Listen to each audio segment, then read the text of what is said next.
This is the Drummer Dude again. Today I'm going to teach you how to make one of my Christmas favorites, and this absolutely reminds me of my mom when I was growing up and what she used to make. These are called Sweet Marie bars. Again, this is a no-bake recipe, with the exception of we're going to need to use one of the elements in our stove to combine and heat through some ingredients, but that is the only time that you're going to use your oven. Again, everything else will go in the microwave. So Sweet Marie bars require a few ingredients. You're going to need some sort of Rice Krispie type cereal. I know it's out of stock right now and really hard to find, but you know, I guess I lucked out and got them at the right time. You'll need some butter. You'll need some smooth peanut butter, some corn syrup. You'll need some brown sugar. I like to use the darker one. That's just my personal preference, but any type of brown sugar will do. Some peanuts, salted preferably, and some chocolate that we'll use as the topping. So let's get started here. So first things first, what you want to do is get yourself a pan, a little cake pan like this. What you're going to do is line it with some foil. This will make cleanup so much easier and allow the Sweet Marie bars to lift out of the pan really easily. Now what I like to do is I like to just take some cooking spray and just give it a light coating. Again, this will make things very easy for cleanup. So we're just going to spray this pan really lightly. Make sure you get the sides as well, because these will be a little bit thicker. There we go. We got that all done up. Next, what we're going to do is we're going to need to get our Rice Krispies. What we're going to do is put this all into some sort of ceramic bowl, because we're going to be adding some ingredients that will be warmed through, and we'll get to that in a second. So you want to make sure you've got something solid that you can work with. So first things first, we're going to take our Rice Krispies. Now my pan, I think, is about 16 by 9 or so, like that. So what I do is I add 4 cups of Rice Krispies to just get started. So I'm just going to use my measuring cup. Yes, I'm actually measuring this one. And just dunk it in there. And again, it doesn't need to be precise. 1, 2, 3, and 4. Good, didn't make too much of a mess here. All right, really simple. So put these dried ingredients into your bowl to get started. The next thing that you're going to need is about 1.5 cups of salted peanuts. So I just go to a bulk food store to get my peanuts, because that way, again, I'm not committed to a big jar. I don't eat a lot of peanuts as a snack, so it's all good. So again, let's just use the same measuring cup that I had here, and we're going to scoop in 1.5 cups of these salted peanuts. Again, if you have unsalted ones, that's fine. I prefer the taste of the salted, because the idea behind Sweet Marie bars is that you get a little bit of sweet and salty together. All right, so once those are all in the bowl, we're going to take this and we're going to put this to the side. We don't need to use it right now.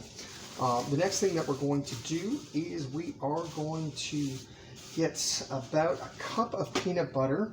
Now for this one, what I'm going to do is I'm just going to freehand this into a saucepan, just a nice sort of heavy bottom saucepan.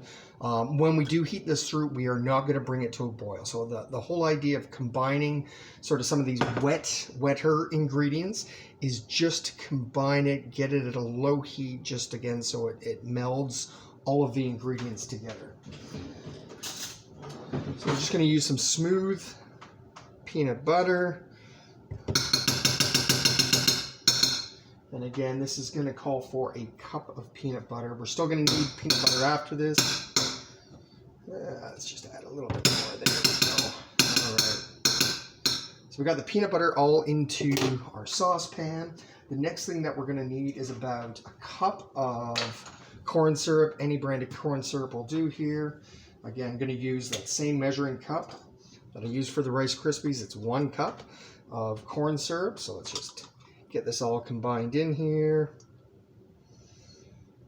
Oh, it's thick today. Look at that. Oh, almost at the end of my bottle. Look at that. And we're going to make it, though. go, just about full up there.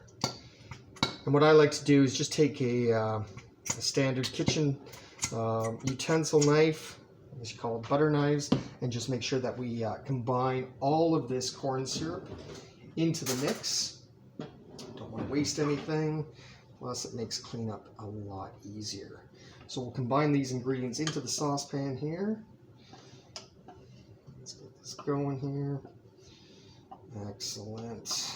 I think I've got a little bit more on the bottom there just to scrape out. Oh yeah, that's the good stuff, right? So what this will help to do is help to bind the ingredients together. Next up that we need to do is we need about a cup of brown sugar packed. Now, unfortunately, I used my 1 cup measuring tool already, so closest thing I have is just a little Pyrex type measuring cup. So we're going to pour this brown sugar into it. I like to just break up that brown sugar a little bit to make it easier to pour into this cup. So we're going to pour this brown sugar in carefully. And again, what we want to do is we want to make sure that we pack it down to reduce any of the air that's in it. Again, just a little bit of a pack down. We're almost there. Just whoa. I guess I didn't break that up enough. Let's see here. What do we got? I think that's pretty close to a cup. There. Let me just pack this down somewhat evenly. Just a tiny bit more. That should do it. Perfect. Again, it doesn't need to be absolutely precise. So hopefully you can see here, it's pretty much a cup. So we're going to combine this into our mix here and just plop it in. It's got a nice little form to it, and that's okay. Then what we need to do is add 1 tablespoon of butter. Again, I just eyeball this stuff. So I'm just going to take my butter dish, what I've got here, add about a tablespoon, which I believe is somewhere around there. It's okay. Again, doesn't need to be precise. Now, once we've got all this, all we need to do is transfer this to your heated element. I usually start off about medium-high, sort of the midpoint on your element dial, and we're going to heat this through. Again, the whole point of this is to not bring this to a boil, and again, all you want to do is just stir it around using any typical kitchen spoon. So what I'm going to do is I'm going to get that all heated through, and I'll be right back to show you the next step. So we're going to take the pot off the stove right now. Again, you don't want to bring it to a boil. You just want to get it heated through so all those ingredients combine. So take this off the heat, and this is kind of the consistency that it should look like. Let me just see here if you can see it. It's really flowing really nicely. And all we're going to do is empty this into our dried mixture of Rice Krispies and salted peanuts. So we're just going to pour this in.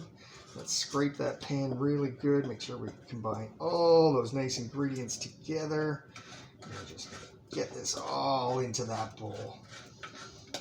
Oh yeah, this is looking good.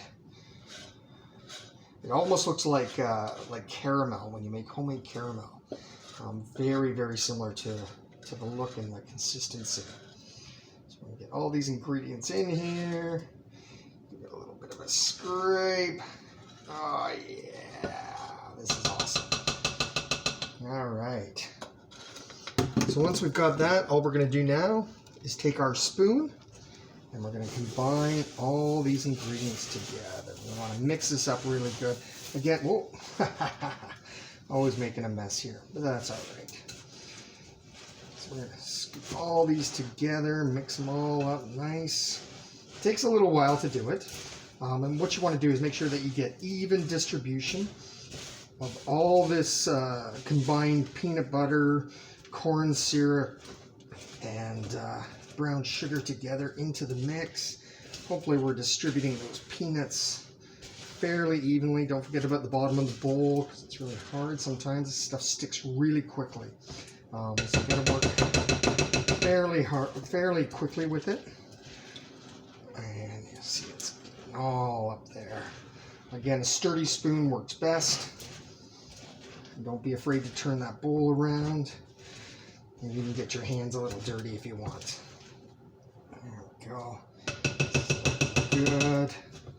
Looks like it's all being combined here into a solid mess.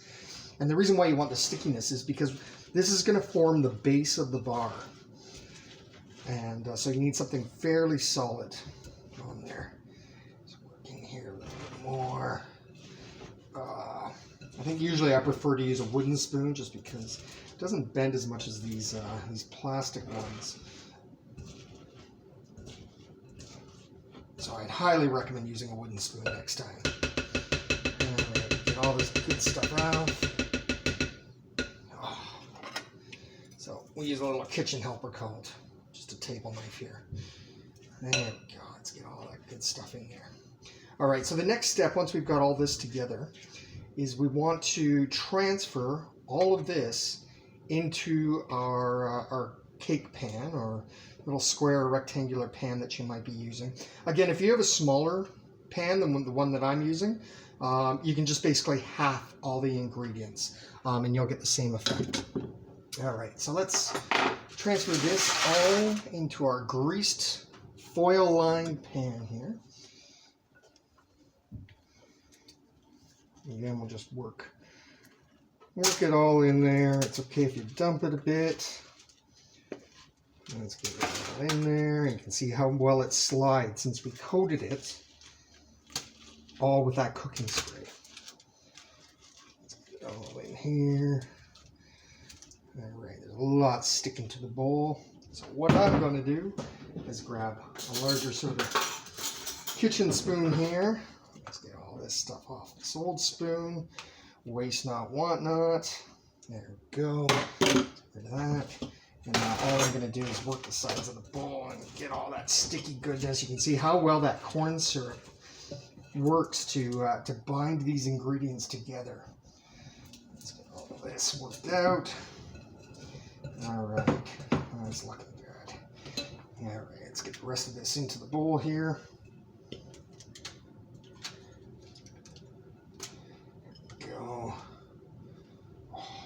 It smells delicious. If you're a peanut butter fan, this is definitely one of the recipes for you. Now here in Canada, at one time they used to actually make chocolate bars called Sweet Marie bars, and I think that's where the name came from. It was basically, here's how you can make these homemade chocolate bars on your own. So once you've got all these down here, all you need to do is now press it all into the pan together. And just get it down there. Again, just create sort of an even surface. And if you need to use your hands, use your hands. Of course, just wash them like I have done. There we go. Get all this stuff down there. Oh, yeah, this is looking good. It's really, really sticky. So, you know what I'm going to do? For the last little bit, I'm actually going to use my hands. I'm not afraid to get dirty. Hope you're not either. All right. Let's just push this stuff down. Nice even layer here because this is going to be the base. And once you've got all this, what I like to do myself is once I've got this kind of all formed in my pan, because it is still warm from combining that peanut butter, corn syrup, and brown sugar together in the saucepan. Let's see, let's get that. That looks good. Somewhat even. Again, you don't have to finesse it too much because the last ingredient is to make our chocolatey type topping that's going to get poured over this, and it will help fill in any gaps in the mix here itself. So what I'm going to do is I'm going to throw this in the refrigerator for about 20 minutes or so.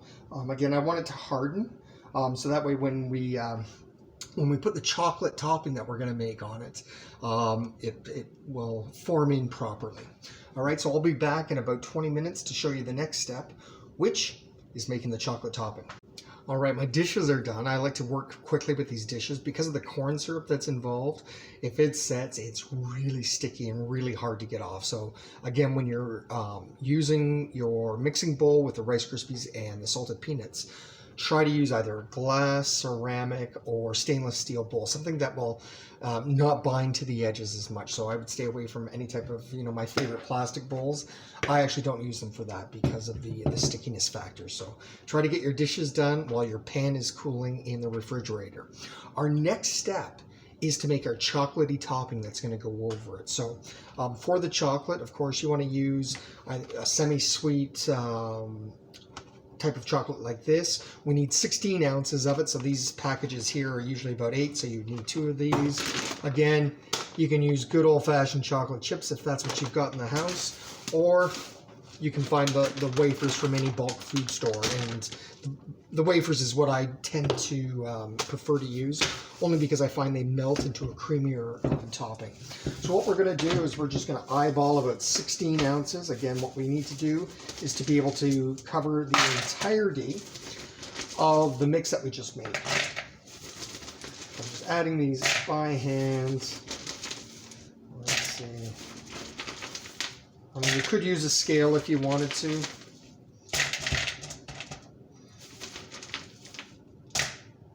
Why not? One more. There we go. That should do it. All right. So if you've watched some of my other videos before, you know that I use a microwave to melt chocolate. I do it on a defrost setting. My microwave in particular has 3 different types of defrost settings for meat, poultry, or fish. I use the meat setting. Again, find out what works for you. As long as it's on defrost, we don't want to burn that chocolate too much. So using any other type of temperature setting for your microwave may cause that. So given the amount of chocolate, I think it's going to probably take me about 3 minutes till it gets really melted. And then what we're going to do is we're going to go back to our smooth peanut butter.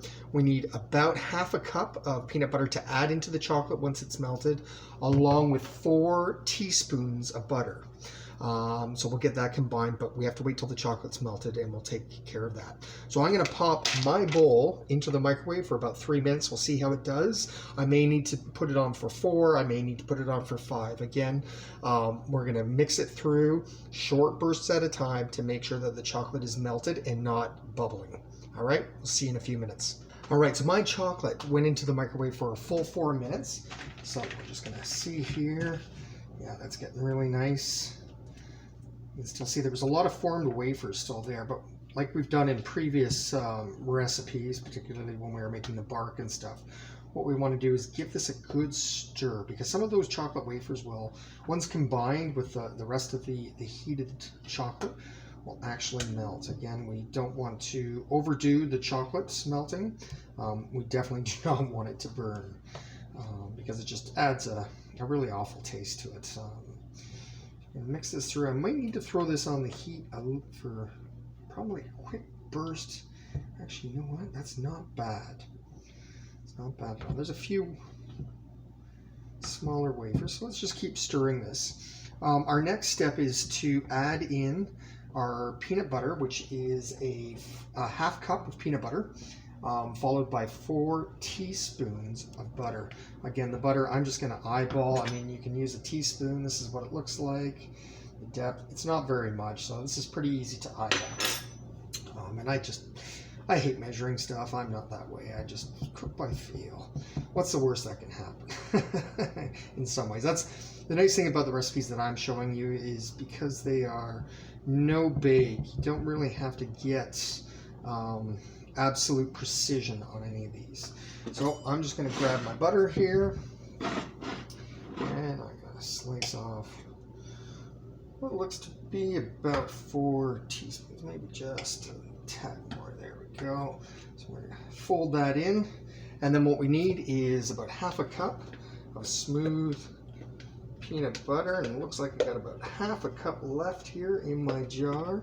And of course, this is always the hardest part to get out of the jar. Let's see, that's probably a 1/4 cup right there. Let's get the knife and work this again.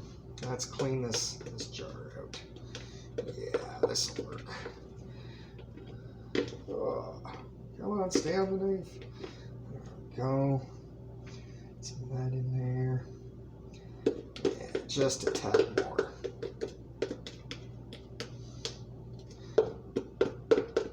more peanut butter I get out of it, the less I have to rinse this jar for recycling. I'd rather do that. There we go. This is looking good. Oh yeah. A little bit more. And I just use a second knife sometimes to get this off here. There we go. Look at that. Beautiful. There. All right. Peanut butter. You got to taste a little bit of that peanut butter. It's good. All right. So just fold this in really quickly. We're going to throw this back into the microwave. Again, we want to just give this a bit of a stir, see what we can get combined with the existing heat that exists in this chocolate mixture. Again, some of it is getting mixed through, but the other reason why we want to add a little bit more heat to this is we got to get to that really easy pour chocolate mixture here. Because we're going to pour this over top of that base layer of squares that we made in our pan. Let's get some of this off here. There we go. Perfect. Just in case any of the ingredients stuck to the spatula, I just like to try to get it all in there as much as possible. Again, I don't like to waste anything. All right, so we got that. I'm going to pop this back into the microwave. I'll probably start at about 45 seconds on defrost again, and I'll check it. I'll be back in just a few. All right, so I have the chocolate mix in the microwave for 48 seconds on defrost. And we're gonna give this a nice stir, make sure all those ingredients are combined, paying particular attention to the sides and bottom of the bowl. Again, we don't want any ingredient left behind. I gotta get this there. So you can see it's a nice even chocolate melt here. It's all dripping right off, which is great. That's the consistency that we want it. All right, our next step is I've taken our pan of squares out of the refrigerator, and you can see they're set. I can touch them now. I'm not getting sticky fingers anymore.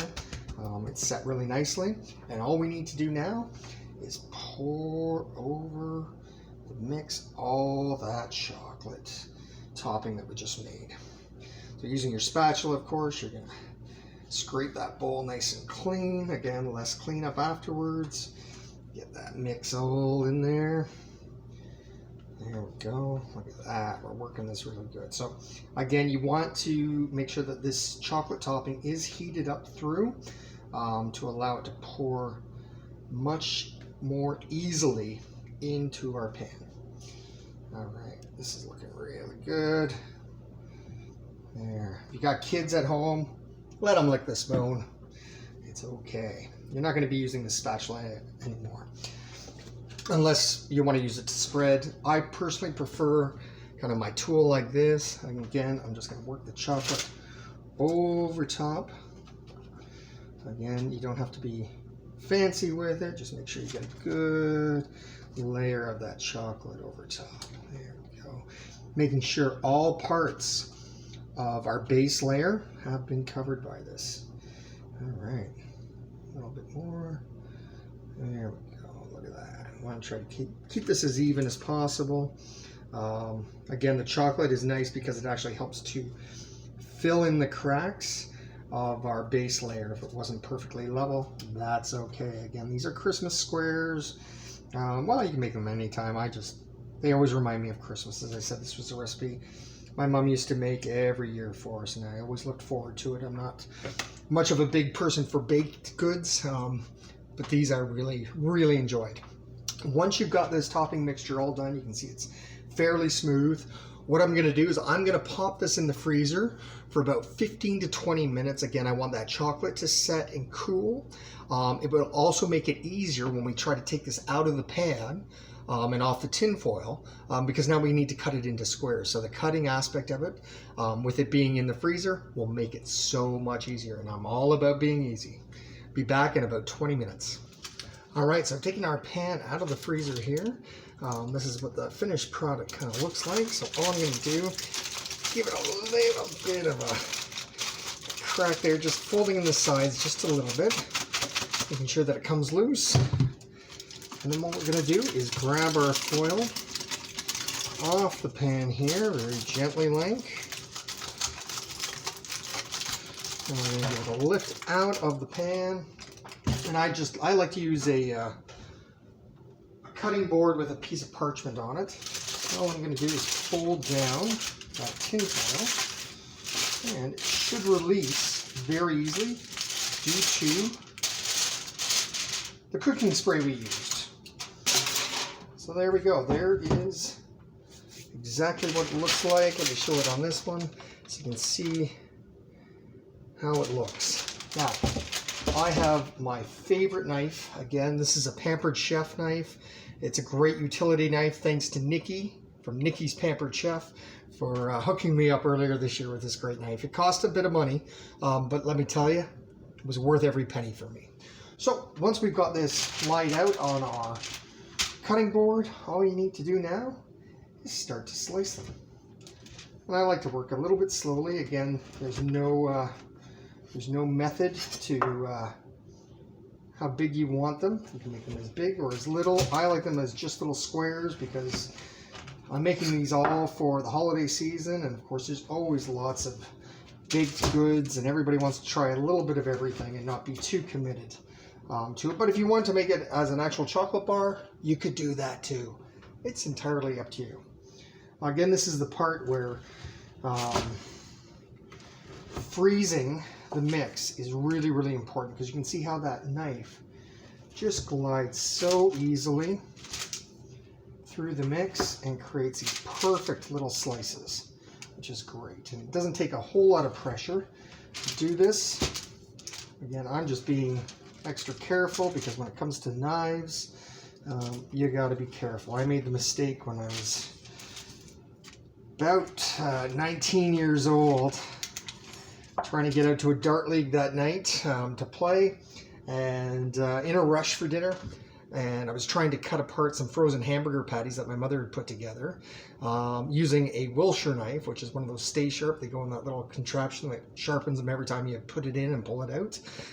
Anyways, it slipped and I just about cut off my my left thumb. Had to have microsurgery to reattach the nerve and tendon because they were severed, and I still only have half a feeling in my left thumb, and I'm left-handed, so makes it more tough. All right, once you've got them kind of cut like that, all you need to do is now finish cutting your squares. Simple as that. Again, no rhyme or reason to them. And you can see what they look like. They got a nice amount of chocolate on it, all that Rice Krispie mix that we did with the peanut butter. And now for the taste test.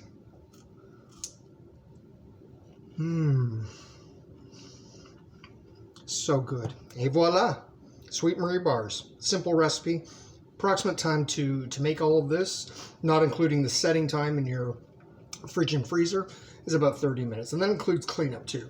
If you work like me, I've got a very small kitchen, not a lot of working space. So I like to clean as I go. Until next time, this is the Drummer Dude. Have a great one.